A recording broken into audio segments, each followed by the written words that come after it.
Hello mga chang! So for today's video, nakita nyo ba yon? Digat nakakataka. Wow! Kailan nga ay nagpa-food event si Coca-Cola dito sa amin sa Bukit Jalil. Wow! So ayan nga, napabili tayo nitong corn na may mozzarella cheese. Pero bago ang lahat, may butter yan. Yung pinaka-base nila, nilagyan nila ng butter. Saka nila nilagay yung kanilang corn. At saka naman nila nilagyan ng napakaraming mozzarella. Wow! At pagkatapos nun ay nilagyan din pala nila yan ng asin at condensed milk. Diba? Sa mga ingredients pa lang matatakam ka na talaga. Noong Sunday nga habang kami ay pauwi, abay may food event pala dito sa amin. Di syempre mukhang pagkain ang inyong tiyang at sir, di syempre dadaan tayo. At nadaanan ko nga ito, Diyos ko po, talaga namang napakahaba ng pila. At nung nakita ko nga kung paano nila gawin, talaga naman, sabi ko talaga, bibili ako niyan. Ang sarap! Kasi nga, sa mozzarella cheese pa lang at saka sa corn, kapag pinagsama yon, diba ang sarap na? So, isipin mo pa sa mga naidagdag na ingredients.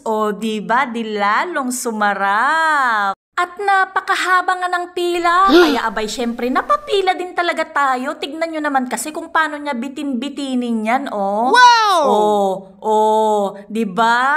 Talagang mapapabili ka dahil sa paggawa pa lang nila, talaga namang ma-amaze ka.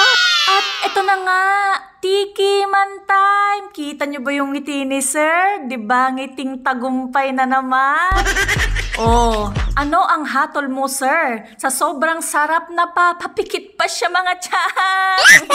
At talaga namang napakasarap kasi nga naman, di ba? Ako nga dito sa bahay, butter at corn lang yung nakalata na sweet corn. Tapos igigisa ko siya sa butter, lalagyan ko ng konting asin at konting paminta. Talagang napakasarap. At tayo nga ay tumabi ng konti, dahil nga napakaraming tao, mga tiyan. Kaya kami ay lumipat. Mahirap pumwesto. Sobrang daming tao. Oh my God! Siyempre, hindi naman natin papalagpasin ang ating pa-exposure, di ba? Siyempre naman, ang sarap talaga, mga tiyang, promise. Oh ang my sabi ko God! nga kay sir, gagawin ko to sa bahay, promise. Dahil madali lang siyang gawin, mga tiyang. May butter ka lang, may mozzarella ka, may sweet corn ka. Bumili ka lang ng sweet corn na nakalata. Mozzarella cheese, butter, tapos condense. Kung ayaw mo naman ng matamis, di ba? Di wag mong lagyan ng condense. Asin ang ilagay mo. Tingin ko mas masarap 'yon.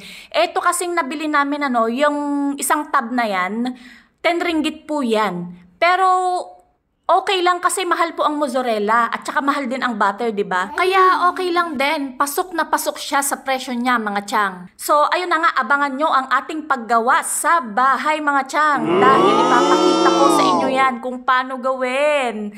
At ayun na nga, mga tiyang, hanggang dito na lang. Salamat sa inyong panonood. Bye-bye!